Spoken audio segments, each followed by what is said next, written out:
पर उसके लिए साधना चाहिए। यम नियम प्राणायाम प्रत्याहार ध्यान धारणा समाधि। तो हमें चलो इतना कठिन साधन नहीं, पर नाम जप करो, पवित्र आहार करो, गलत आचरण ना होने पावे, पाप आचरण ना होने पावे, धीरे धीरे मन को एकाग्र करो, लक्ष्य से मन हटे फिर उसे घसीट के लक्ष्य पर लाओ। बार बार ऐसा करोगे तो अभ्यास के द्वारा हमारा चित्त हमारा मन परमात्मा में लगने लगेगा।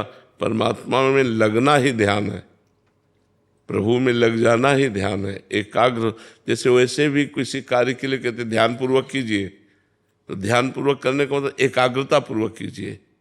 आप अपनी वृत्ति को बाहर मत जाने दीजिए, जो कार्य कर रहे हैं उसे ध्यान पूर्वक कीजिए। तो ध्यान का तात्पर्य होता है एकाग्रता, अपने लक्ष्य पर स्थित हो जाना। समझ पा रहे हैं आप? तो नाम जप कीजिए, पवित्र आहार कीजिए, शास्त्र स्वाध्याय कीजिए, सत्संग कीजिए, तो धीरे धीरे हृदय हमारा ध्यान की तरफ जाने लगेगा। महाराज जी, मैं राम जी का नाम जप करता हूँ। तो हाँ, बहुत बढ़िया। तो महाराज जी, कोई मंत्र भी है राम जी के लिए या केवल राम नाम? राम राम जपो, बस राम राम जपो। ये महान सामर्थ्यशाली है। नाम जपते रहो, विश्वास करो और नाम जप करते रहो, ठीक है। गोस्वामी तुलसीदास जी कह रहे हैं, भगवान शंकर को साक्षी करके कहता हूँ कि जो 2 अक्षर है राम माँ, ये मेरे माई बाप है, इसी से मुझे सब कुछ प्राप्त हो गया है। तो सब कुछ प्राप्त हो जाएगा, भगवान के नाम में लगो, ठीक है। भगत सिंह जी, राधा वल्लभ श्री श्री हरिवंश महाराज जी, गुरुदेव भगवान आपके चरणों में कोटि कोटि प्रणाम। महाराज जी, आपके एकांतिक प्रवचन सुनने एवं प्रेरणा से भक्ति भाव, भजन व नाम जप के साथ ग्रस्त के दायित्वों का निर्वहन करते हुए सांसारिक इच्छा रखना आध्यात्मिक कल्याण मार्ग में बाधक है क्या? सांसारिक इच्छाएं भी है और भक्ति मार्ग भी शुरू कर दिया। वैसे अध्यात्म का स्वरूप है इच्छा रहित हो जाना, पर हम इच्छा सहित ही अध्यात्म में कदम रखते हैं। अध्यात्म ही हमें इच्छा रहित करता है। सब कोई जो चलता है तो इच्छा सहित ही चलता है, और अध्यात्म का जब रंग छाता है तो इच्छा रहित हो जाता है। तो हमारी जो लौकिक इच्छाएं हैं उनका भी आदर है अध्यात्म में। जैसे भगवान ने कहा, आर्थ, अर्थार्थी, जिज्ञासु और ज्ञानी 4 प्रकार के मेरे भक्त हैं। तो संकट निवृत्ति के लिए परम सामर्थ्यशाली सर्वांतर्यामी परमात्मा की शरण लेना, अर्थ प्राप्ति के लिए या परमात्मा को जानने के लिए, और परमात्मा प्राप्त हो गए उन्हें ज्ञानी महात्मा कहते हैं। तो 4 प्रकार के भक्त बताए। तो अर्थ आदि या आवश्यकताओं की पूर्ति परमात्मा से कराने के लिए इच्छा रखना, ये कोई विशेष बाधक नहीं है। बाधक है पर विशेष बाधक नहीं है। और बाधक इसलिए है कि मुझे मुक्त होना है संसार से, तो हर इच्छा का त्याग करना पड़ेगा। या भगवान की प्राप्ति करनी तो हर इच्छा का त्याग करना पड़ेगा, पर अभी भगवान की प्राप्ति की इच्छा जागी नहीं। तो इसलिए जो हमारी वर्तमान की समस्याएं हैं, हम वो भगवान से निवेदन कर सकते हैं। वो सर्व सामर्थ्यशाली हैं, हमारी इच्छाओं की भी पूर्ति कर देंगे और हमें परमार्थ का मार्ग भी दे देंगे, हमें भगवत प्राप्ति का भी मार्ग दे देंगे। समझ पा रहे हैं आप? अमरजीत जी, प्रयागराज से, राधा वल्लभ श्री हरिवंश महाराज जी, आपके चरणों में कोटि कोटि दंडवत प्रणाम। गुरुदेव भगवान, मेरा प्रश्न है कि क्या मैं इसी जन्म में अपने माता पिता की सेवा करते हुए भगवत प्राप्ति कर सकता हूँ? कर सकते हो, इसीलिए मानव देह मिला है।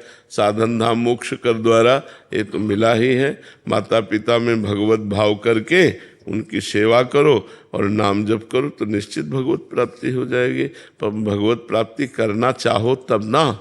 और यद्यपि संसार को साधन बनाकर भगवान को साध्य बनाना चाहिए, और भगवान को साधन बनाकर संसार साध्य कर रहे हैं। अगर हम संसार मांग रहे हैं तो भगवान को साधन माना और संसार को साध्य माना, जबकि होना ऐसा चाहिए कि संसार की सब भोग सामग्री साधन बन जाए और भगवान हमारे साध्य बन जाए।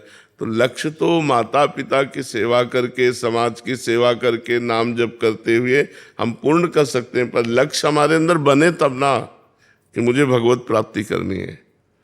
प्रबल इच्छा हो जाए अंदर से कि मुझे भगवत प्राप्ति करनी। जैसे भूखा आदमी केवल भोजन चाहता है, प्यासा आदमी केवल पानी चाहता है, ऐसे मैं भगवान को चाहूँ, ऐसे मैं प्रभु से प्यार करूँ, ऐसे मैं प्रभु के लिए तड़पने लगूं। इसके लिए खूब नाम जप करो, माता पिता परिवार समाज जिसकी भी सेवा करो, सब में भगवान विराजमान है, ऐसी भावना करो। मयंक जी, राधे राधे महाराज जी। गुरुदेव भगवान, संसार से आसक्ति कैसे हटाएं? भगवान में आसक्ति होने पर संसार की आसक्ति स्वयं नष्ट हो जाती है। भगवान में आसक्ति करने के लिए भगवान का नाम जप, भगवान की लीला कथा सुनो, भगवान की सेवा करो, भगवान के भक्तों की सेवा करो, भक्तों का संग करो, तो इनकी कृपा से संसार की मलिन आसक्ति भगवान में निर्मल आसक्ति के रूप में परिवर्तित हो जाएगी। यही साधन लंबे समय तक करो, कोई पापाचरण न करो, कोई मनमानी गंदा आचरण न करो, तो नाम जप, साधु संग, भगवान की लीला कथा सुने और गाए, नाम कीर्तन करे, इसी से भगवान में आसक्ति हो जाती है। जो नवधा भक्ति है ये भगवान की आसक्ति के लिए ही तो है। खूब भगवान का भजन करो तो भगवान में आसक्ति हो जाएगी। जगत का चिंतन करोगे तो जगत में आसक्ति हो जाएगी, जगदीश का चिंतन करोगे तो जगदीश में आसक्ति हो जाएगी। हमारा जहाँ चिंतन होता है वहीं हमारी आसक्ति हो जाती है। प्रारंभ कैसे करें महाराज जी? नाम जप से, राधा राधा राधा राधा। जैसे नाम जप करते तो एकाग्र नहीं हो पाता चीज। नाम जब करते हैं तो मन एकाग्र नहीं हो पाता। धीरे धीरे आगे चलकर एकाग्र होगा। अभी पूर्वाभ्यासी मन बार बार भाग के जाएगा, लेकिन हम बार बार हटाकर नाम जप करते रहे तो नाम में लगने लगेगा। सांसारिक भोगों में ज्यादा लगता है, कह रहे हैं। हाँ, सबका लगता है। तुम्हारा इन्हें किसी से भी पूछ लो तो सबका मन लगता है। तो जैसे पानी की ढलान ऐसे होती है, जिधर ढलान होगी उधर जाएगा। ऐसे मन मना खष्टान इंद्रियाणि प्रकृति स्थान कर सती, ये माया की तरफ ज्यादा जाता है मन। परमात्मा की तरफ जबरदस्ती लगाना होता है, माया की तरफ स्वाभाविक जाता है। जैसे ढलान की तरफ पानी स्वाभाविक जाएगा, ऊपर चढ़ाने के लिए यंत्र की आवश्यकता है, ऐसे मन को भगवान में लगाने के लिए मंत्र की आवश्यकता है।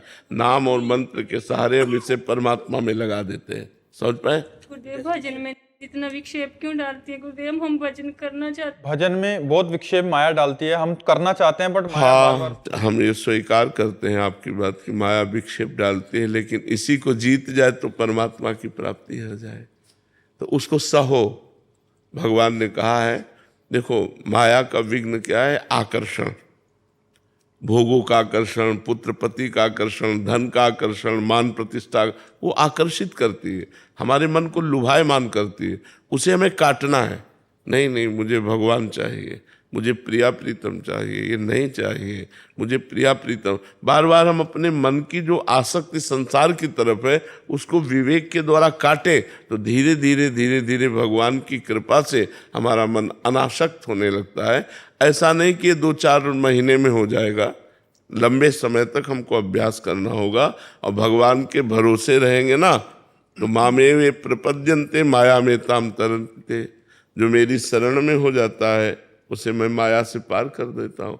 तो मुझे विश्वास रखना चाहिए कि मेरे भगवान मेरा सहयोग करेंगे और ये माया के विक्षेपों का हरण करके मुझे वो स्वयं प्राप्त हो। महाराज जी, कबड्डी की खेल की तरह हो जाता है कि मतलब एक बार परास्त कर दिया फिर ऐसा लगता है कि उत्साह रहित हो गए, फिर वही। लेकिन इसमें हारना नहीं चाहिए, इसमें हारना नहीं चाहिए। हार करके भी हमें जीतना है, हमें चलना है। खुद में उसमें कैसे संभाला जाए? हार कर भी फिर से कैसे संभाला जाए जब माया पटक दे, क्योंकि पटकन होती है। किसी को गिरते हुए देखा है?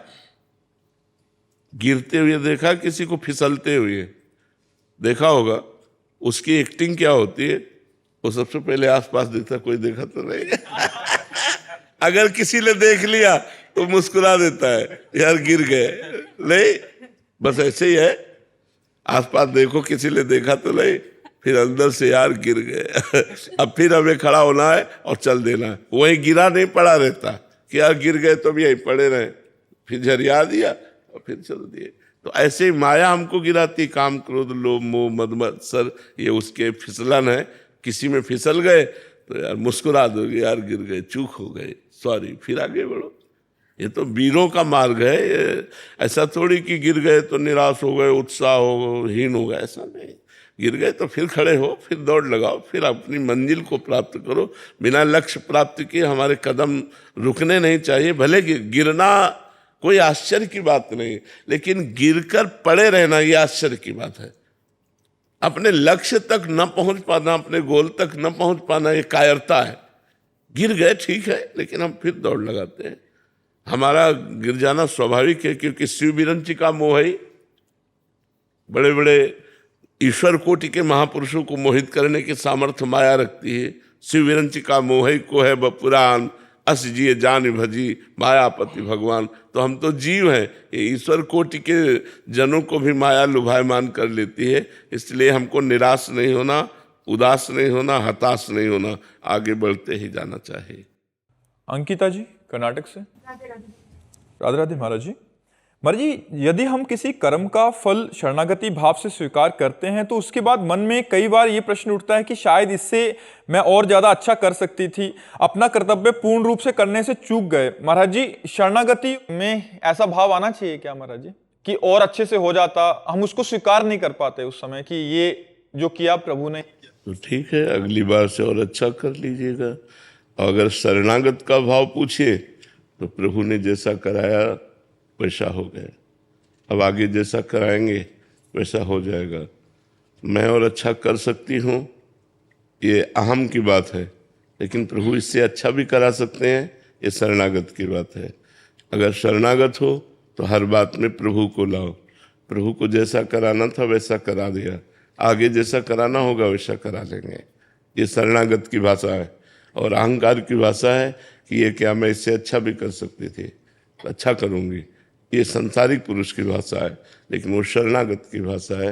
यदि भगवान की शरण में हो तो जैसा उन्होंने कराया, अब आगे और अच्छा कराना चाहेंगे वो करवा लेंगे। उनके भरोसे रहकर नाम जप कीजिए और अच्छे कर्म कीजिए। आशा कुमारी जी। श्री हरिवंश महाराज जी। महाराज जी, हमें अपने चिंतन में ये रखना चाहिए कि शरीर त्यागने के बाद हमें वैकुंठ वास मिले या ब्रजवास मिले। वैसे हमें इन दोनों बातों का चिंतन नहीं करना चाहिए। हमें वर्तमान में चिंतन करना चाहिए कि हम एक मिनट भी चिंतन न छोड़ें, राधा राधा राधा राधा। परिणाम भगवान के हाथ छोड़ दें कि वो वैकुंठवास देंगे या ब्रजवास देंगे या फिर मुझे मृत्यु लोक में भेजेंगे, ये उनके ऊपर छोड़ देते हैं। कर्मण्येवाधिकारस्ते मा फलेषु कदाचन, फल उनके ऊपर छोड़ देते हैं कि वो हमें वैकुंठ देते हैं, कि गोलोक देते हैं, कि ब्रजधाम देते हैं, या साकेत धाम देते हैं, या कैलाश देते हैं, ये उनके ऊपर छोड़ देते हैं। हमारा कार्य है अनन्यस चिंतयन्तो माम, मेरा कार्य भगवान का निरंतर चिंतन करना। तो हम अपना पूरा प्रयास वर्तमान में निरंतर चिंतन करने में लगाएं, परिणाम को छोड़ देते हैं। परिणाम भगवान जैसा दे वैसा ले लेंगे। हमें वर्तमान का चिंतन करना चाहिए। वर्तमान में राधा राधा राधा हम भूले ना, ऐसा हमें विचार करना चाहिए। समझ पा रहे हैं आप महाराज जी? क्या भक्त के हृदय में ऐसी आकांक्षा तो होती है कि वो अपने प्रभु का सानिध्य जहां देखो, जब पूर्ण शरणागति हो जाती है तो कोई आकांक्षा नहीं रहती। नरक में रखो, स्वर्ग में रखो, वैकुंठ में रखो, तुम्हारी गरज हो जहां रखो। यत्र यत्र मम जन्म कर्म भी नारके परमे पदे थवा, राधिका रत निकुंज मंडली तत्र तत्र हृदय में विराजताम। ये हरिवंश महाप्रभु कह रहे हैं। यत्र यत्र मम जन्म कर्म भी, मेरा कर्म के अनुसार जन्म हो, चाहे नरक भेजो, चाहे वैकुंठ भेजो, चाहे परम पद भेजो, मुझे इसकी कोई चाह नहीं। चाह एक है, आप मेरे हृदय से कभी विस्मृत न हो। हे लाडलीजू, आप अपने परिकर के सहित मेरे हृदय में स्फुरित होती रहो, फिर मुझे नरक भेजो, वैकुंठ भेजो, इससे वैकुंठ। महाराज जी, यही बात भगवत रसिक जी भी आप हाँ, नरक स्वर्ग पवर्ग आस नहीं त्रास है, जा राखो ता रहो मान सुख रास से। ये जब उच्च कोटि की शरणागति हो जाती है तो दर्शन दो, ये भी बात नहीं रहती। वो भजन में इतना आनंद में डूबा रहता है कि भगवान खुद उसका पिंड नहीं छोड़ते, तो वो दर्शन की भी मांग नहीं करता। उसके नेत्रों में पी मूर्ति नयनन बसे तेहि रस राय समाए, ये लक्षण सुन प्रेम के और न कुछ सुहाए। सब कुछ उसे प्राप्त हो जाता है, वो चाहे क्या, मांगे क्या। अब जो सिद्ध भक्त होते हैं, भगवान मान लो पूछ भी लिए कि आपको क्या चाहिए, तो भगवान से पूछते हैं कि आप बताओ आपको क्या चाहिए आपको क्या चाहिए, क्या सेवा करूं, मुझे आपसे कुछ नहीं चाहिए। वो इतना तृप्त कर देते हैं अपने जन को कि लोक परलोक की कोई चाह नहीं रह जाती। जहां जैसे रखो तुम्हारी मौज प्यारे, मैं आपका हूं, जोई जोई प्यारो करे सोई मोहि भावे। अनु जी ऑस्ट्रेलिया से। राधे राधे महाराज जी। महाराज जी, जब किसी साधक के हृदय में कोई आध्यात्मिक इच्छा हो और उसे प्राप्त करने हेतु साधना के प्रयास के पश्चात भी वो पूर्ण ना हो तो साधक को क्या करना चाहिए? नाम जप करना चाहिए, नाम जप का प्रयास जारी रखना चाहिए। आज नहीं हम सफल हो पा रहे तो हम आगे सफल हो जाएंगे, क्योंकि हमारे साथ भगवान है।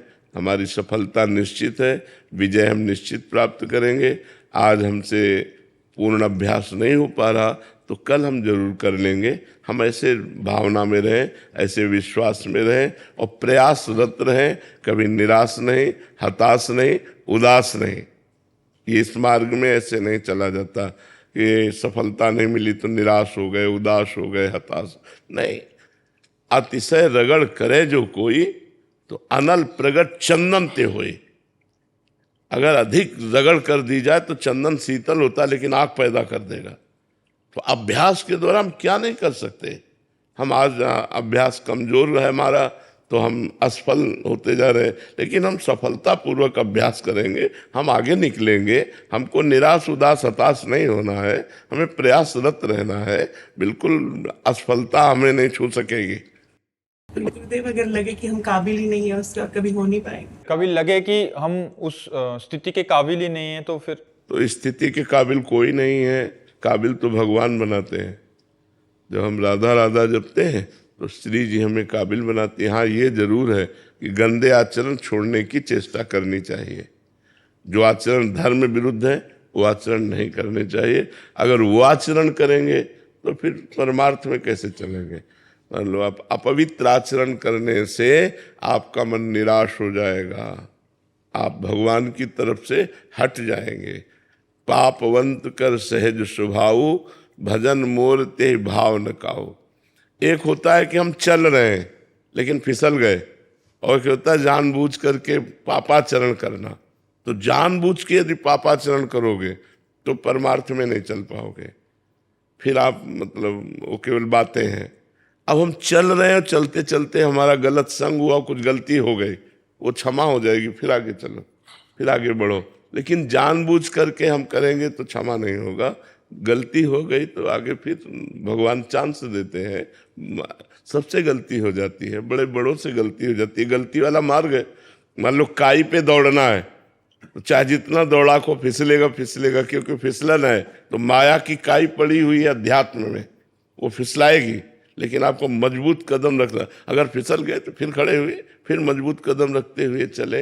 लेकिन पापाचरण नहीं होना चाहिए। जानबूझ के पापाचरण हो फिर माला चलाओ तो बात नहीं बनेगी। उसे पाखंड कहते हैं, उसे दंभ कहते हैं, उसी को कहते हैं पाखंडी, उसी को दंभ कहते हैं। तो दंभ पाखंड नहीं होना चाहिए। मुकेश जी कनाडा से। राधे राधे महाराज जी। महाराज जी, भगवत गीता जी में भगवान श्री कृष्ण कहते हैं कि मैं सबके हृदय में विराजता हूँ। महाराज जी, अगर भगवान हृदय में है तो सुख दुख आता है तो मन विचलित। पहले अगर शब्द हटाओ। अगर शब्द का मतलब होता है संशय। अगर शब्द का मतलब होता है संशय। जब आपने कहा कि भगवान ने कहा है कि गीता जी में मैं सबके हृदय में विराजमान रहता हूँ, तो ये विश्वास करो कि भगवान सबके हृदय में विराजमान रहते हैं। अब अगला प्रश्न जो उसमें आपका है कि सुख दुख किसको अनुभव में आता है, क्या ऐसा प्रश्न किया? जी महाराज जी। नहीं, हृदय में फिर विचलता क्यों हो जाती है सुख दुख? भगवान हृदय में विराजमान है, सुख दुख तुम्हारे मन में आता है। तुम्हारा मन भगवान का चिंतन नहीं करता, तुम्हारी बुद्धि भगवान में स्थित नहीं है। इसलिए हृदय में रहते हुए भी सकल जीव जग दीन दुखारी, सबके हृदय अछत अविकारी, अविनाशी निर्विकार परमात्मा सबके हृदय में विराजमान है। लेकिन सब जीव दीन और दुखी हैं। क्यों? तहाँ वेद अस कारण राखा, भजन प्रभाव संत श्रुति वाका। वेद और संत जन कहते हैं भजन। भजन न होने के कारण हृदय में भी भगवान के विराजमान होने पर भी हम दुख सुख में लिप्त हो जाते हैं, हम पाप में लिप्त हो जाते हैं, हम जन्म मरण को प्राप्त होते हैं। इसलिए भगवान ने गीता जी में ही कहा, मय्येव मन आधत्स्व मयि बुद्धि निवेशय निविशस्यसि मय्येव अत ऊर्ध्वम न संशया। मेरे में ही मन लगा दे, मेरे में ही बुद्धि लगा दे, तो मेरे में ही निवास करेगा, इसमें कोई संशय नहीं। तो जरूरत है मन बुद्धि को भगवान में लगाने की। भगवान तो हृदय में क्या, रोम रोम में कण कण में विराजमान है। भगवान के सिवा कोई सत्ता ही नहीं है। पर हमारे अंदर भगवान का चिंतन कहाँ हो रहा है? हमारे अंदर संसार का चिंतन हो रहा है, भोगों का चिंतन हो रहा है, रुपया का चिंतन हो रहा है, व्यक्तियों का चिंतन हो रहा है। तो जो चिंतन होता है वही स्थिति मानी जाती है। अगर भगवान का चिंतन हो तो स्थिति भगवान में। भगवान अविनाशी आनंद में, तो अविनाशी आनंद में भाव तुम्हारे अंदर रहेगा। और संसार विनाशी दुख सुख में, तो वही संसार का है। तो आप अपना चिंतन संभालिए, आप भगवान का चिंतन कीजिए, भगवान का अनुभव आपको होने लगेगा तो आनंद में हो जाएंगे। दुख सुख संसार, आनंद भगवान। तो आनंद स्वरूप भगवान का चिंतन कीजिए। आशुतोष शुक्ला जी, राधे राधे महाराज जी। महाराज जी, क्या केवल मंदिर जाना ही काफी है या प्रभु के चरणों में पूर्ण समर्पण के लिए? मन आए तो मंदिर चले जाओ, ना मन आए तो कोई बात नहीं, लेकिन चिंतन करो भगवान का। गलत आचरणों का त्याग करो। मंदिर जाते हो पाप करते हो, मंदिर जाते हो और पाप करते हो। मंदिर जाते हो चोरी हिंसा नशा व्यभिचार करते हो, गंदी बातें करते हो, क्या फायदा? कुछ नहीं होगा, नरक जाओगे, कुछ नहीं होगा। राधा राधा राधा राधा, कोई गलत आचरण नहीं किया, परोपकार किया, आपकी अच्छी सदगति होगी। ये भी तो मंदिर है। अभी आपने जैसे बताया हृदय देश में भगवान सबके विराजमान, तो ये भी तो मंदिर है। मंदिर में भगवान विराजमान है कि नहीं? तो इस मंदिर में भगवान विराजमान है, इतने नजदीक, इतने नजदीक कि इससे ज्यादा और कोई नजदीक हो ही नहीं सकता। हमारे हृदय में विराजमान है। जब इनसे परिचय नहीं तो बाहर वाले मंदिर में जो भगवान विराजमान है उनसे कैसे परिचय होगा? चिंतन। भगवान कहते हैं अनन्य चेता सत्तम यो माम स्मृति नित्य सा। अनन्य चित्त होकर भगवान का चिंतन करो, खूब नाम जप करो, मन आवे मंदिर चले जाओ, 4 परिक्रमा लगाई, दर्शन किया, प्रणाम किया, अच्छी भावना है। अब जिसकी रुचि नहीं है मंदिर जाने की तो मत जाओ, लेकिन आपका कल्याण भगवान के नाम जप करने से होगा। मंदिर जा रहे हो, गंदी बातें देख रहे हो, माता बहनों की तरफ गंदी दृष्टि है, दोष दर्शन कर रहे हो, तो मंदिर के दर्शन कर रहे हो ठाकुर जी के कि दोष दर्शन कर रहे हो? श्री जी के दर्शन कर रहे हो या व्यवहार का दर्शन कर रहे हो? तो खास बात है आपका चिंतन क्या है। आपका चिंतन सही तो सबके हृदय रूप ये मंदिर है, चलते फिरते मंदिर, जिनमें सबके हृदय में भगवान वास करते हैं। तो हम इनमें दर्शन कर रहे हैं तो मंदिर के तो दर्शन कर रहे हैं, और अगर इनमें दर्शन नहीं तो वहाँ दर्शन क्या? बात हमें संभालनी है, अपने हृदय की बात संभालनी। हमारा चिंतन ठीक होना चाहिए, हमारा नाम जब चक्क चलना चाहिए। अब मंदिर में बैठे हो तो बढ़िया बात है, और स्मशान में बैठे हो तो बढ़िया बात है। नाम जब चल रहा है, भगवत चिंतन चल रहा है, तो जहाँ हो मंदिर ही में हो। और भगवान का चिंतन नहीं चला, गलत चिंतन, तो मंदिर में भी जाकर गलत चिंतन ही करोगे, लाभ तो नहीं ले पाओगे। तो हम ये जरूरी नहीं है कि आप मंदिर जाओ, हम ऐसा नहीं कहते। तुम्हारी रुचि है तो मंदिर जाओ, तुम्हारी रुचि नहीं है, तुम्हारे पास भाव नहीं है, तो आप नाम जप करो, आपका काम हो जाएगा। भगवान हृदय मंदिर में सबके विराजमान है, वहीं प्रकाशित हो जाएंगे। महाराज जी, कुछों का ऐसे भाव है इससे विपरीत, घर में तो मन लगता नहीं है कि 5-10 मिनट के लिए अगर मंदिर गए तो कम से कम उतना समय तो साथ। बहुत अच्छी बात है, बहुत अच्छी बात है, जाना चाहिए। हमारी बात समझिए, हम निषेध नहीं कहते, हमने कहा यदि आपका भाव नहीं बैठता, आपकी रुचि नहीं बैठती, आप मत जाइए। आप घर में चिंतन कीजिए, भगवान का काम काज करते हुए चिंतन कीजिए। यदि आपको समय मिलता है तो जाइए, दर्शन कीजिए, 4 परिक्रमा कीजिए, 10 मिनट 1 घंटा बैठिए, उनके सामने बैठकर जप कीजिए, बढ़िया बात है। लेकिन हम जरूरी नहीं है, जरूरी है भगवान का चिंतन करना। भगवान के श्री विग्रह के पास रहते हुए चिंतन गलत है तो लाभ नहीं ले पाएंगे। भगवान के साक्षात्कार करते हुए भी चिंतन सही नहीं तो लाभ नहीं ले पाएंगे।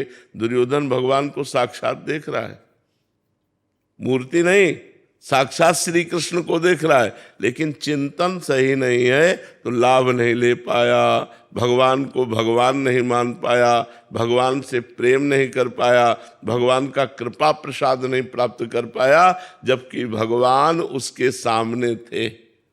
कई बार भगवान उसके सामने हुए दुर्योधन के, लेकिन चिंतन सही ना होने के कारण वो भगवान से लाभ नहीं ले पाया। तो खास चीज भगवान का सामने होना नहीं है, खास चीज है चिंतन। आपका भजन चिंतन हो रहा है कि नहीं हो रहा? भजन हो रहा है, चकाचक आप भगवदानंद में डूबे रहेंगे। भजन नहीं हो रहा तो मंदिर में बैठे इधर उधर ताक झांक करेंगे, ठाकुर जी को नहीं देख पाएंगे, ठाकुर जी का आनंद नहीं ले पाएंगे। तो नाम जप करो, फिर मंदिर जाओ तो देखो कितना आनंद होता है। ठाकुर से आंख मिलाओ, दर्शन करो, परिक्रमा करो, प्रणाम करो, अहोभाग्य सौभाग्य। गुरु जी, भगवान का काम करना जरूरी नहीं है? भगवान का नाम लेके ही चलेगा, काम नहीं करना पड़ेगा भगवान का? कौन सा काम? भगवान ने जो जो हमें सिखाया है, हमें जो जो ऐसे संस्कार दिए हैं। ऐसा कभी प्रवचन में सुना है क्या कि कोई कार्य नहीं करना चाहिए? ऐसे प्रवचन में सुना है क्या कभी? सदैव सदैव प्रवचन में यही कहा जाता है कि अपने कर्तव्य का पालन करते हुए भगवान का नाम जप करो। अपना काम करते, तुम व्यापारी हो, तुम नौकरी वाले हो, तुम किसान हो, अपना कार्य करते हुए भगवान का नाम जप करो। अपने कार्य में कायरता मत करो, अपने कार्य में जो धर्मयुक्त कार्य है उसको करो। अब जैसे आप कोई ऑफिसर हैं, आप घूस ले रहे हैं, आप अधर्माचरण कर रहे हैं, आप ठीक नहीं कर रहे। आप अपने कर्तव्य का पालन करो, वो आपकी पूजा है। और नाम जप करोगे जिससे तुम्हारा मन शुद्ध होगा, परमात्मा की प्राप्ति होगी। तो मामुनिस्मर युद्ध से भगवान का स्मरण करते हुए अपने कर्तव्य का पालन करना, ये तो सदैव यही उपदेश होते रहते हैं। जब उपदेश होते तो यही उपदेश होते हैं। कभी ऐसा नहीं कहा गया कि आप सब काम काज छोड़ दो, ऐसा नहीं कहा गया। हम सब छोड़कर भी बैठे हैं क्या? अपनी दिनचर्या में लगे ना, तो आप भी अपनी दिनचर्या में लगते हुए भगवान का भजन कीजिए। जी। कमल जी पानीपत से, हरियाणा से। राधे राधे महाराज जी। महाराज जी, त्रिनाथपी सुनी चैन, ये भाव कैसे आए? आप कहते हैं कि राधा रानी को पाने के लिए तृण से भी नीच बनो, पर संसार में रहते हुए कुछ भी अच्छा कर्म करो तो उसका अहंकार आ ही जाता है। ऐसे में श्री जी देहाभिमान अविद्या के कारण होता है, अज्ञान के कारण। जब हम साधना करते हैं और हमारा हृदय पवित्र होता है तब अहंकार नष्ट हो जाता है। अगर ज्ञान में है तो अहंकार, जैसे सूर्य उदय होते ही अंधकार का नाश हो जाता है, ऐसे ज्ञानोदय होते ही देहाभिमान नष्ट हो जाता है। अगर भक्ति मार्ग से चलते हैं तो देहाभिमान भगवान के दासत्व में परिणित हो जाता है। भगवान हमारे स्वामी और हम भगवान के सेवक। तो भगवान चराचर रूप में है तो हम चराचर जगत के सेवक हुए तो सबसे छोटे हो गए ना। जब हमारी भगवान में रति होती है तो सर्वत्र भगवान का अनुभव होने लगता है। सो अनन्य गति जाके असमति न टरे हनुमंत, मैं सेवक सचराचर रूप स्वामी भगवंत। वही अनन्य भक्त है जिसको ऐसा अनुभव हो कि मैं सेवक हूँ और चराचर जगत मेरे स्वामी का रूप है। तो त्रणादपि सुनी चैन हो गया ना। बिना भक्ति और बिना ज्ञान के ये अहंकार तो छोटी छोटी बातों में भी लगा रहता है। फिर जब हम अच्छे सत्कर्म करते हैं तो ये और पुष्ट हो जाता है। ये सब अहंकार जब गलित हो जाता है तभी परमात्मा प्राप्ति होती है। तो सत्संग के द्वारा, नाम जप के द्वारा, शास्त्र स्वाध्याय के द्वारा, परोपकार के द्वारा हम अपने मन बुद्धि को जब पवित्र करते हैं तो पवित्र मन बुद्धि में शुद्ध ज्ञान का प्रादुर्भाव होता है और उसी से अज्ञान का नाश होता है। अज्ञान ही अहंकार है, अहंकार ही अज्ञान है। इसका नाश होते ही शुद्ध आत्मस्वरूप में स्थित हो जाना या भगवान के प्रेम को प्राप्त हो जाना। तो हम साधन करें, नाम जप करें, शास्त्र स्वाध्याय करें, संतों का संग करें, परोपकार करें। सोनिया जी पानीपत से। राधे राधे महाराज जी। महाराज जी, गृहस्थ में परिवार के साथ रहते हुए भी असंग कैसे रहें? चित्तवृत्ति कहीं ना कहीं संसार में ही चले जाती है, ऐसे में प्रभु में कैसे लगाएं? देखो, थोड़ा सा इसमें हमें बुद्धि लगानी है। भगवान के सिवा कोई है नहीं, ये पहली बात मान लो। चतुर्श्लोकी भागवत में श्री भगवान कृष्णचंद्र जो कहते हैं, ब्रह्मा जी को जो उपदेश किया, जब सृष्टि नहीं थी तो मैं ही मैं था, जब सृष्टि नहीं रहेगी तो मैं ही मैं रहूंगा, तो बीच में जो कुछ है वो सब मैं हूं। मतलब श्री भगवान ही साक्षात सबके रूपों में विराजमान है। तो जब हम व्यवहार करें, चाहे वो माता पिता भाई बंधु रिश्ते नातेदारों से हो या किसी बाहरी समाज के व्यक्ति से हो, यदि हम भगवत भाव कर लें तो हमारा भजन अखंड माना जाता है। जब हम व्यक्ति को व्यक्ति समझकर व्यवहार करते हैं तो राग द्वेष हो जाता है। राग हो जाएगा अनुकूलता में, प्रतिकूलता में द्वेष हो जाएगा। और जब हम भगवत भाव से कहते हैं तो समता आती है। समता भगवान का स्वरूप है, समता मोक्ष स्वरूप है, समता आनंद स्वरूप है।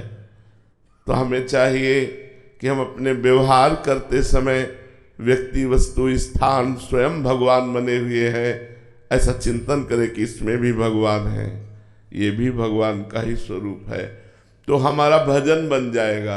अगर हम व्यक्ति वस्तु स्थान मानेंगे तो व्यर्थ का चिंतन, व्यर्थ का जीवन व्यतीत हो रहा है। हम भगवत भाव करें तो वही कर्म, वही व्यक्ति से मिलना हमारे लिए भगवत भजन बन जाएगा। भगवत भाव से ही जो कर्म करें, जो व्यवहार करें, वो सब भजन हो जाता है जी। पुनीत श्रीवास्तव जी। राधे राधे महाराज जी। महाराज जी, सांसारिक जीवन में फंसा हुआ व्यक्ति मोह माया से क्यों नहीं निकल पाता? उसे हमेशा और ज्यादा पाने की लालसा क्यों बनी रहती है? हाँ, यही माया है, यही माया है भगवान की, कि निकलना चाहे तो निकल सकता है, पर वो निकलना चाहता ही नहीं। इतना सुखद आकर्षण माया का है कि परिणाम में वो दुख देती है, लेकिन आकर्षण सुखद होता है। हम लोग फंसते हैं सुखाकर्षण में और परिणाम वो दुख देती, क्योंकि दुखालयम है, संसार दुखमय है। तो आकर्षण सुखद होता है, रुपया मिल जाए, भोग मिल जाए, सम्मान मिल जाए, नाम हो जाए, प्रतिष्ठा हो जाए, ये सब झूठा भाव हमारे हृदय में बढ़ता रहता है। देखो, आपको हृदय की बात बताएं, जब तक आप नाम जप नहीं करोगे तब तक कहीं कुछ भी ठीक होने वाला नहीं। बारी मथे घृत होए बरु, सिकता ते बरु तेल, बिनु हरि भजन न भवतरी, या सिद्धांत पेल। यदि आप चिंता से बचना चाहते हो, शोक से बचना चाहते हो, दुख से बचना चाहते हो, जन्म मरण के चक्र से छूटना चाहते हो, सदैव सदैव के लिए सुखी होना चाहते हो, तो राधा राधा राधा राधा रटो, हमारी बात मान लो। ये माया का ऐसा दुखालय है, पूछो मत। जिधर देखो उधर माया अपना तांडव किए हुए है। अब जिस शरीर को हम इतना प्यार करते हैं यही मर जाएगा, जिस घर को इतनी मेहनत से बनाते हैं वो छूट जाएगा, जो बैंक बैलेंस प्राणपन से लग करके हमने एकत्रित किया वो सब छूट जाएगा। यार सोचो जरा इस माया की चाल को, कि तुम्हारे साथ जब तुम्हारा शरीर नहीं जाता तो यहाँ का कमाया हुआ क्या तुम्हारे साथ जाएगा? यदि नाम जप नहीं किया तो घाटा ही घाटा है। चिंता, दुख, शोक, भय, जन्म, मृत्यु, इससे बचा सकता है तो भगवान का नाम। जा सुनाम भव भेषज, हरन घोर त्रैशूल। तीनों प्रकार के तापों का नाश करने की सामर्थ्य और संसार रोग की अचूक औषधि प्रभु का नाम। इसलिए खूब नाम जप करो, तुम्हारे अंदर ज्ञान प्रकट होगा कि कैसे हम माया मोह की तरफ आकर्षित हो रहे हैं, मुझे भगवान की तरफ आकर्षित होना चाहिए। हमारे अंदर जब विवेक होता है तो मोह का नाश हो जाता है, और मोह का नाश हुए बिना भगवान में भक्ति नहीं होती। मोह गए बिनु राम पद होई न दृढ़ अनुराग। मोह संसार की तरफ ले जाता है और विवेक भगवान की तरफ ले जाता है। तो हम नाम जप करें, सत्संग करें, जिससे हमारा विवेक बढ़े, बुद्धि में विवेक जागृत हो और हम मोह से हटे। महाराज जी कितना कुछ कर लो, वो संसार ही अच्छा लगता है महाराज जी। ऐसा माया का प्रभाव है, सुनना है, पढ़ा है, पर फिर भी वही संसार अच्छा लगता है। देखो, पहरेदार अच्छा हो तो सामान सुरक्षित रहती है। नाम पाहरू दिवस निसी, रात दिन नाम का पहरा हो तो माया कुछ बिगाड़ ही नहीं सकती है, कुछ नहीं बिगाड़ सकती। राम नाम मणिदीप धर जीह देहरी द्वार, तुलसी भीतर बाहरो जो चाह सुजियार। यदि अंदर ज्ञान का प्रकाश और बाहर आनंद ही आनंद चाहते हो तो अपनी जीव के अग्रभाग में भगवान का नाम विराजमान कर लो। अहो वत्स पचतो गरियान यज्जिभ्यागे वर्तते नाम तुभ्यम। हम ये जीवन भर की अपनी चली हुई बात कह रहे हैं, शास्त्रों की पढ़ी हुई बात कह रहे हैं, संतों से सुनी हुई बात कह रहे हैं। जिसने भजन किया उसी की सब समस्याएं शांत हो गई। जिसने भजन नहीं किया तो बातों से माया पर विजय प्राप्त नहीं की जा सकती। केवल प्रवचन कर लेने से या प्रवचन सुन लेने से इस त्रिगुणमयी माया पर विजय नहीं प्राप्त की जा सकती। दैवी माया बड़ी प्रबल है। दैवी हेषा गुणमयी मम माया दुरत्या मामेव ये प्रपद्यन्ते माया में ताम तरन्ति ते। जो भगवान की शरण में हो गए, कुछ न जानो, कुछ न समझ हो, और आप शुरू कर दो राधा राधा राधा राधा राधा। आप देखना आपके अंदर दिव्य ज्ञान, माया पर विजय प्राप्त करने के लिए आपको जो सामग्री चाहिए, बल चाहिए, वो आपके अंदर जागृत हो जाएगा। जब तक हम भगवान के नाम का रटन नहीं करेंगे तो हमारे अंदर शुद्ध ज्ञान नहीं होगा। ज्ञान तो बोलेंगे लेकिन माया के लिए ही, उपदेश करेंगे लेकिन माया के लिए ही, परमात्मा के लिए नहीं। शुद्ध ज्ञान परमात्मा प्रीति प्रकट करता है और अशुद्ध ज्ञान माया में ही प्रीति प्रकट करता है। अशुद्ध ज्ञान वो जिसमें भोगों की लालसा हो, रुपए की लालसा हो, मान प्रतिष्ठा की लालसा हो। जो सर्वात्म भाव से भगवान को समर्पित हो जाता है, परोपकार करता है, उसके अंदर ज्ञान प्रकट हो जाता है। हम देखते हैं आपके आर्मी के जवानों को विशेष सम्मान देते हैं। क्यों? सर्दी, गर्मी, बरसात, हर कष्ट सहकर बॉर्डर में खड़े कर दिए जाए, चाहे हिमालय में खड़े कर दिए जाए, चाहे तोप के सामने खड़े कर दिए जाए, छाती चौड़ी किए हुए हमारे राष्ट्र की सुरक्षा में है। जो जितना त्यागी होता है वही सम्मान के योग्य होता है। साधु समाज में भी त्याग का सम्मान है, वैराग्य का सम्मान है। ये अपने परिवार से दूर रहकर सारे सुखों को राष्ट्र के ऊपर बलिदान करके और ये अपने जीवन को अर्पित किए हुए हैं। अगर हम समाज सुख के लिए, राष्ट्र के लिए, भगवान के लिए जीवन धारण करें तो हमारा जीवन महान हो जाएगा। अन्यथा तो सब निद्रा, भय, आहार, मैथुन इसी में लगे हुए हैं। हर चराचर जीव इसी भोगों में लगा हुआ है। मनुष्यों ने प्राप्त करके यदि इसी भोगों में लगे रहे तो हम क्या लाभ ले पाएंगे? तिनते खरसूकर स्वान भले, जड़ता बस जे न कहे कछुए। आखिरी लाइन है, जर जाओ सो जान की नाथ बिना जो जिए जग में तुम्हारो बिन होए। भगवान का भजन किए बिना, भगवान की शरणागति के बिना जीवन व्यर्थ है, जीवन किसी काम का नहीं। इसलिए सबसे प्रार्थना है, कुछ ज्ञान हो ना हो, कुछ योग्यता हो या ना हो, हम नाम जप करें। नाम जप से हमारा परम मंगल हो जाएगा।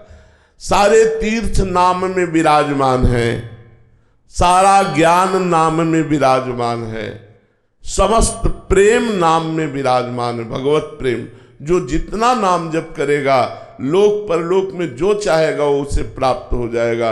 इसलिए खूब भजन करो, भगवान का चिंतन करो, परोपकार करो, राष्ट्र के लिए, समाज के लिए जीवन दान देने की सोचो।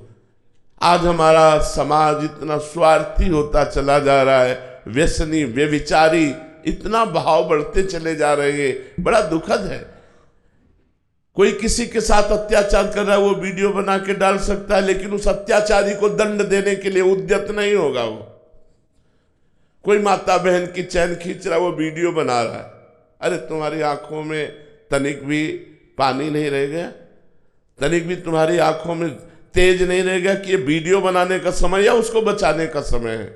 एक्सीडेंट हुआ पड़ा है, शीशा खोला, वीडियो बनाया, चल दिया। नहीं, अगर परोपकार नहीं है, परहित की भावना नहीं है, तुम्हारा मनुष्य जन्म लेना व्यर्थ चला गया। भगवान का भजन, राष्ट्र की सेवा, समाज की सेवा, माता पिता की सेवा, परोपकार, इसीलिए मनुष्य जीवन की दिव्यता कही गई। दुर्लभो मानुषो देहो, इसे दुर्लभ कहा गया है, देव दुर्लभ कहा गया है। बड़े भाग मानुष तन पावा, सुर दुर्लभ सदगुरु संगा। उसी माया ममता मोह में फंस करके हम अपने जीवन को नष्ट कर दे तो क्या दुर्लभता रही, क्या दुर्लभता रही इस मानव देह की। निसर्ग मोदी जी, राधे राधे महाराज जी। महाराज जी, जो हमसे पाप या पुण्य होते हैं उसका फल आत्मा को मिलता है या जीव को मिलता है या शरीर को मिलता है? पहली बात तो आत्मा और जीव दो नहीं है, उसी को देहाभिमान के कारण जीव कहा गया, और देह भाव रहित होने पर वही आत्मस्वरूप है। आत्मस्वरूप वही परमात्मा स्वरूप है। ये मन और देह को भोगना पड़ता है। जो देह के द्वारा शुभ अशुभ कर्म होते हैं उनका पुण्य और पाप, आत्मा निर्लिप्त है, मन को भोगना होता है, देह को भोगना होता है, आत्मा को नहीं। आत्मा निर्लिप्त है, निर्विकार है। हाँ, वो देह भाव को प्राप्त हो गया है, इसी बात के कारण उसको सुख और दुख का अनुभव होता है। यदि वो देह भाव रहित हो जाए तो अखंड प्रसन्नता उसके अंदर है। ब्रह्मभूता प्रसन्नात्मा न शोचति न कांक्षति। ब्रह्मभूत आत्मस्वरूप का जिसे ज्ञान हो गया है, बोध हो गया है, वो अखंड प्रसन्नता को प्राप्त होता है। न कोई सोच रह जाती, न कोई चाह रह जाती है। तो भोगना पड़ता है शरीर और मन को, अंतःकरण और देह, पांच भौतिक देह, इसको भोगना होता है। दिव्यांश जी फिरोजाबाद से, राधे राधे महाराज जी। महाराज जी, आज इस आधुनिक काल में अध्यात्म और आधुनिक काल में तालमेल कैसे बनाएं? तालमेल तो है ही। जैसे बिना बिजली के हर यंत्र बेकार है, ऐसे बिना अध्यात्म के हर आधुनिकता नर्क है। बिना अध्यात्म के आधुनिकता नर्क है, व्यर्थ है। आधुनिकता ही प्राण है। जो आध्यात्मिकता है वही प्राण है। देखो, जैसे विद्या, एक उदाहरण, विद्या विनयम ददाति। जो विद्या को धारण करता है वो विनयी हो जाता है। और अध्यात्म के बिना आज का विद्यार्थी अपने टीचर से असभ्य बर्ताव करता है, अपने माता पिता से असभ्य बर्ताव करता है, बड़े बूढ़ों की अवहेलना करता है। कहाँ गया विनय? क्यों? क्योंकि आधुनिक शिक्षा है, अध्यात्म शिक्षा नहीं है। आज अध्यात्म लुप्त होता जा रहा है, इसलिए आधुनिकता नर्क बनती चली जा रही है। हॉस्टल के बच्चे गांजा पी रहे, हुक्का पी रहे, ड्रग्स और क्या क्या व्यसन कर रहे हैं। खुद आकर हमसे बताते हैं, एकांतिक में खुद खड़े होके बोलते हैं। इसके बाद क्या गंदे आचरणों की धूम मच रही है। नए साल पे महाराज जी खूब वीडियोस दिखा रहे थे कि पूरी रात गलियों में, सड़कों पे ऐसे गिर रहे हैं बच्चे। घर से ये सोच के माता पिता भेजते हैं कि स्कूल कॉलेज जाके पढ़ लिख के बड़ा। आधुनिकता क्या कर रही है? तभी तो कहा अध्यात्म के बिना आधुनिकता नर्क है। ये नर्क ही तो है। गंदी बातें, गंदा आहार, गंदा व्यवहार, गंदा आचरण। अच्छा, कोई उत्सव अध्यात्म में मनाया जाता है। जैसे हम लोग नया वर्ष मनाए, 24 घंटे कीर्तन बैठा ले भगवान का नाम का, सुंदर पवित्र भोजन बनाकर भगवान को भोग लगाएं, 50 सैकड़ों लोगों को पवाएं, कितना पवित्र।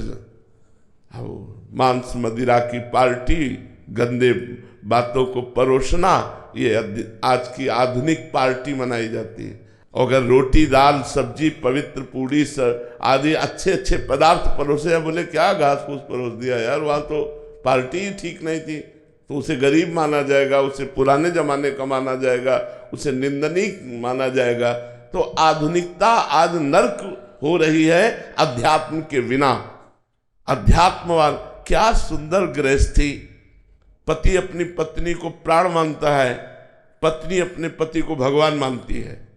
ये देखो, ये आध्यात्मिकता शिक्षा देती है। और आज पत्नी किसी और पुरुष से, पति किसी और स्त्री से, दोनों का मिलाप नहीं। क्या असंतुष्ट जीवन, क्या अमंगल में गृहस्थी। मंगल में गृहस्थी, दिन भर मेहनत करके आया, मुस्कुरा करके बैठाला और जल पिलाया, और सेवा प्यार समर्पण। गृहस्थी देखो ना, गृहस्थी सबसे बड़ा धर्म है। इसी में विरक्त संत महात्मा पैदा होते हैं और पलते हैं, पोसते हैं। हम लोगों का पोषण कहाँ से हो रहा है? वस्त्र कौन दे रहा है? गृहस्थी तो दे रहे हैं। भोजन कौन दे रहा है? गृहस्थी। हम पैदा कहाँ हुए? गृहस्थ में ही तो पैदा हुए। हमारी व्यवस्था कौन कर रहे हैं? गृहस्थी लोग तो कर रहे हैं। गृहस्थी कोई छोटा मोटा धर्म नहीं, लेकिन आज जो धर्म भ्रष्ट आचरण हो गए, वही आधुनिकता बढ़ती चली जा रही है और अध्यात्म छुपता चला जा रहा है। तो आप देखो क्या हालत हमारे समाज की हो रही है। क्या समाज, नए नए बच्चे जो हमारे भारत के भविष्य में व्यसन के अधीन होते जा रहे हैं, व्यभिचार के अधीन होते चले जा रहे हैं, ये हमारे भारत के भविष्य है। तो ये क्या हो रहा है? अध्यात्म के बिना आधुनिकता नर्क, और वही आधुनिकता अध्यात्म से जुड़ जाए तो स्वर्ग हो जाए, वही आनंदमय हो जाए, वही परिवार फूला फला आनंद में, घर में ठाकुर जी विराजमान है, अगरबत्ती की सुगंध आ रही है, और पत्नी बड़े भाव से अपने पति को टिफिन लगा करके ऑफिस भेज रही, बच्चों को स्कूल। क्या गृहस्थी आनंदमयी। भगवान का नाम कीर्तन, थोड़ी देर भगवान की कथा, नाम जब, आए हुए संत अतिथि का सत्कार, वो गृहस्थ तीर्थ है। अध्यात्म युक्त गृहस्थ तीर्थ है। अध्यात्म युक्त हर वस्तु धन्य है, और अध्यात्म के बिना सब नरक है। देख लो क्या नरक की दशा है। पर नरक में रहना ही अच्छा लगने लग गया हमारे। हाँ, ये नरक की कीड़ा जैसे नरक में अच्छा लगना, ऐसे ही संसार को ये आधुनिकता अच्छी लगती है। आधुनिकता अच्छी लगती है। बाहुल्यता हो गई है ना, तो हम देखते हैं कि सारे वैसा कर रहे हैं, तो हमें भी क्या दिक्कत आ रही है। तो अच्छा, जो एक दो चलने का प्रयास करते हैं, उनका इतना उपहास हो जाता है, वो ऐसे ही उत्साह रहित हो जाता है। हाँ बिल्कुल, लेकिन सत्य पे चलने वाले उपहास और निंदा की परवाह नहीं करते।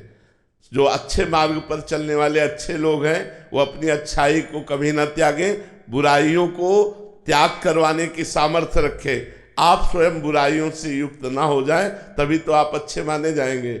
इसलिए हमें लगता है अध्यात्म अत्यंत आवश्यक है, चाहे वो विद्यार्थी हो, चाहे गृहस्थ हो, चाहे मनुष्य जीवन में कोई भी हो, सबको अध्यात्म स्वीकार करना चाहिए। अध्यात्म के बिना सुख और शांति नहीं। और सबसे बड़ी बात,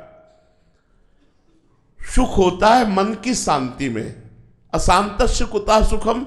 अगर मन अशांत है तो सुख कहाँ? अच्छा बताओ, इस संसार की कौन सी ऐसी वस्तु है जिससे हमारा मन शांत हो जाएगा? आप लोग गृहस्थ हैं, सब भोग भोग रहे हैं, क्या मन शांत है आपका? आप देख लीजिए, सब लोग सब भोग भोग रहे हैं। मान लो विरक्त है तो उसके लिए कुछ सीमाएं हैं कि ऐसे ऐसे, लेकिन गृहस्थ के लिए तो सब भोग भोग रहे हैं आप। तो मन शांत है क्या? अगर मन शांत नहीं है तो फिर आप सुखी कैसे हैं? सुखी तो तभी जब मन प्रसन्न है, मन शांत है, और वो होगा भगवान से। तब लगी कुशलन जीव कहूं, सपने मन विश्राम, जब लगी भजत न राम कहूं, शोक धाम तज काम। इसलिए कुछ समय भगवान के लिए दीजिए। 24 घंटे में जब आपको समय मिले तो कुछ समय एकांत बैठकर भगवान का चिंतन कीजिए, नाम जप कीजिए, चलते फिरते उठते बैठते नाम जप कीजिए, भगवान से जुड़े रहिए, तुम्हारा परम मंगल होगा। अध्यात्म के बिना आधुनिकता का कोई महत्व नहीं। श्री राधा वल्लभ लाल की महक अग्रवाल जी।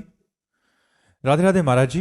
महाराज जी, भगवान तो अंतर्यामी हैं, तो क्या उनको अपनी कामनाएं व्यक्त करनी चाहिए या वो स्वयं ही सब समझकर अपने? यदि आपको अंतर्यामी पर विश्वास है तो फिर प्रश्न या मांग कामना करने की बात आनी ही नहीं चाहिए, क्योंकि अंतर्यामी है, उनको पहले से सब पता है, तो ना मुझे मांगना है ना मुझे कामना करनी है।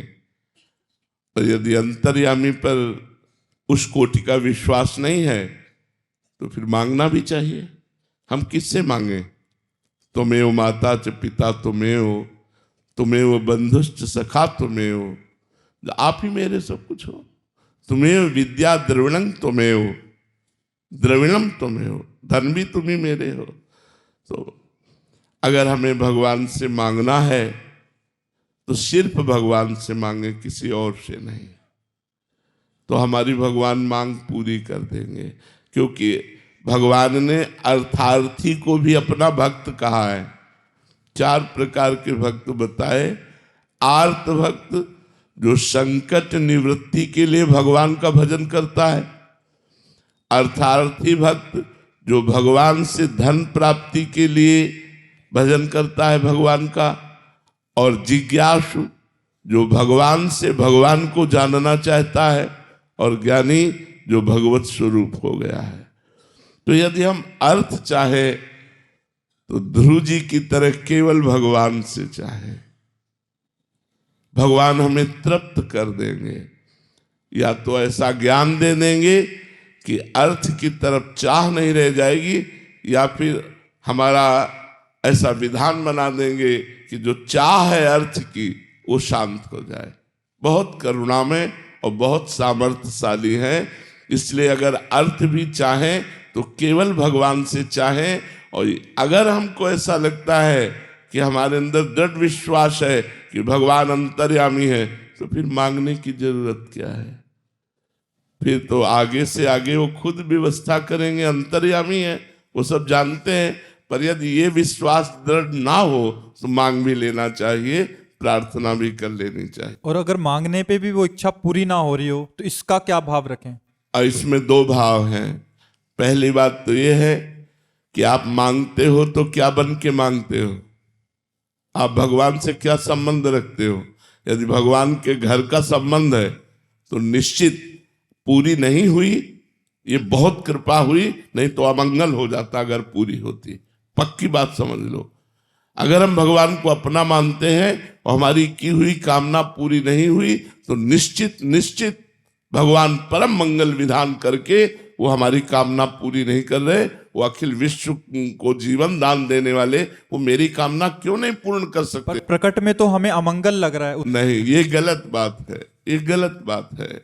भगवान के विधान को मानना ही तो शरणागत का लक्षण है। जोई जोई प्यारो करे सोई मोहि भावे, जोई जोई प्यारो करे सोई मोहि भावे। जो मेरे भगवान करते हैं बड़ा मंगल करते हैं, अमंगल हो ही नहीं सकता। इसलिए भगवान के विधान को मंगल मान। एक मंत्री जी सत्संग में जाया करते थे, तो संतों से यही सुनकर के सीखा कि भगवान जो करते हैं वो बहुत अच्छा करते हैं। वो ये बात बोलने भी लगे। जब कोई घटना होती, कोई बात करता, ऐसा हो गया तो बोले बहुत अच्छा हुआ, भगवान ने जो किया बहुत अच्छा किया। एक दिन राजा के साथ वो शिकार खेलने के लिए गए, तो राजा को आवेश में सावधानी हट गई तो अंगूठा कट गया प्रत्यंचा से। तो उन्होंने कहा मंत्री देखो मेरा अंगूठा कट गया। तो उनका बहुत अच्छा किया भगवान ने। राजा ने कहा मूर्ख कहीं का, मेरा तो अंगूठा कट गया और तू कह रहा भगवान ने बहुत अच्छा किया, इसको जेल में डाल दो। बोले ये भी अच्छा किया भगवान ने। अब विचार करना जरा, क्या जेल में जाना मंत्री पद से हटकर अच्छा है? क्या अंगूठा कट जाना अच्छा है? पर उसने संतों से सुना था भगवान जो करते अच्छा करते। तो आज भी ऐसे औषधियां हैं कि जैसे आपका हाथ कट जाए तो तुरंत उसे जोड़ा जा सकता है कुछ मिनट के अंतर्गत। तो तो उनके अंगूठे को जोड़ा गया, अंगूठा ठीक हुआ राजा का। तो फिर एक दिन शिकार खेलने के लिए निकले, तो एक सेना दल ने उन्हें बंदी बना लिया, राजा को। वो अकेले निकल गए थे तो उन्हें बंदी बना, वहां नर बलि देनी थी।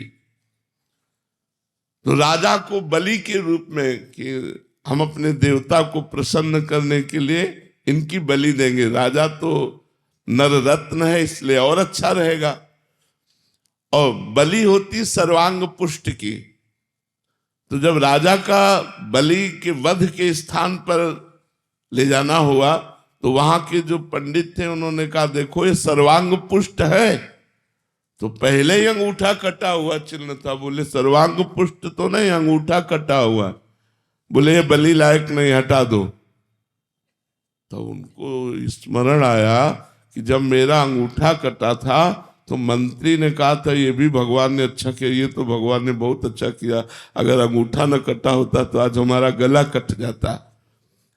मंत्री को बुलवाया, जब गए तो उनका भाई मेरा तो बात सही हुई कि भगवान ने जो किया बहुत अच्छा किया, लेकिन तू जेल में सड़ रहा है, ये क्यों, ये क्या भगवान ने अच्छा किया? तो उनका महाराज आप पहले बताइए भगवान ने आपका क्या अच्छा किया। तो उन्होंने पूरी घटना बता दी कि मैं शिकार खेलते खेलते अकेला पड़ गया, जिससे अन्य देश के राजा ने सेना के साथ हमको बंदी बनाया और बदहालय पर बलि देने के लिए ले गए, तो अंगूठा कटा होने के कारण छोड़ दिया। बोले महाराज मेरे ऊपर तो विशेष कृपा हुई, अन्य सेना चाहे जहां रह जाती लेकिन मैं मंत्री हूं, मेरा घोड़ा आपके साथ ही होता, तो आप पकड़े जाते तो मैं पकड़ा जाता, और आप तो बच गए, अंगूठा कटने से मेरा गला तो कट ही जाता, इसीलिए भगवान ने जेल में बंद करा दिया। तो भगवान जो करते हैं परिणाम में वे बड़ा मंगलमय होता है, लेकिन तत्काल में मुझे लगता है कि मेरी ये बात पूरी हो जाती तो क्या चला जाता। जरूर भगवान परम मंगलमय करते हैं। और दूसरी बात, केवल मांगने से नहीं मिलता, उसके साथ अनुष्ठान करना होता है, उसके साथ तपस्या करनी होती है, व्रत रहने पड़ते हैं, तीर्थ याटन करना पड़ता है, पुण्य संचय करना होता है। यदि आपके पुण्य नहीं है और भगवान से अपनापन भी नहीं है और आप मांग रहे हो तो मांगते रहो, आपकी कामनाओं की पूर्ति नहीं होगी। या तो भगवान से बहुत घना अपनापन हो जाए तो बात पूरी हो जाएगी, और या फिर हमारी साधना हो, तप हो तो बात पूरी हो जाएगी। ये पूरा विश्व भगवान से मांगता ही तो रहता है, उसी की पूर्ति होती है जो भगवान से अपनापन या फिर अनुष्ठान और साधना। महाराज जी जैसे कोई बहुत बड़ा हो तो उसके घर में जाके कोई एक, जैसे हम भिखारी हैं तो मांगे तो तब भी वो दे देता, तो ऐसी दया भी होती है कि वो बहुत बड़े हैं, वो तो जगत पिता हैं, तो इसमें अपनापन हुआ ना। महिमा भगवान की कि भगवान तो बड़े करुणामय हैं, भगवान तो बड़े उदार हैं, बड़े दाता हैं, वो बड़े महान हैं, अगर मैं उनसे मांगूंगा तो जरूर पूर्ति हो जाएगी। या तो तपस्या हो या अपनापन हो। ये जरूर है कि जो इस भाव से भगवान के दरबार में गया कि आप तो महाराज सर्वलोक महेश्वर है, अनंत ब्रह्मांडों के स्वामी हैं, मैं दीन भिक्षुक आपकी शरण में आया हूं, जरूर भगवान उसकी इच्छा की पूर्ति करेंगे। यही दरबार दीन को आदर रीत सदा चली आई। जो दैन्य होकर भगवान के दरबार में गया वो किसी भी भाव से जाए उसका आदर भगवान करते हैं। गायक है मैं। ठीक हो जी महाराज जी, आप कैसे हो महाराज जी? कृपा है, कृपा है। मन यदि परमात्मा में लगा रहे और तन दुखी हो तो भी दुख नहीं होता, और यदि तन स्वस्थ है पर मन जल रहा है परमात्मा से विमुख भोगों का चिंतन करके, तो सबसे बड़ा दुख है मन का दुख। अगर मन परमात्मा में लगा है तो शरीर में दुख है तो चलेगा, और अगर मन दुखी हो जाए तो तन सुखी है तो वो सुख नहीं है। एसी में बैठा जलता रहेगा अंदर तो अंदर परमात्मा का चिंतन होना, वाहेगुरु का चिंतन होना सबसे सुख की बात है। बार बार उनका चिंतन होता रहे, यही जीवन का लाभ है। महाराज जी पीछे भी शहीदी दिहाड़े चल रहे थे ना गुरु साहबानों के, शहीदी दिवस चल रहे थे गुरु साहिबान जी के। जितने गुरु साहबान हुए, जैसे गुरु गोविंद सिंह जी का सारा परिवार, 9वें पातशाह, सबकी शहीदियों के दिन चल रहे थे पूरे। उन दिनों में कोई हम खुशी का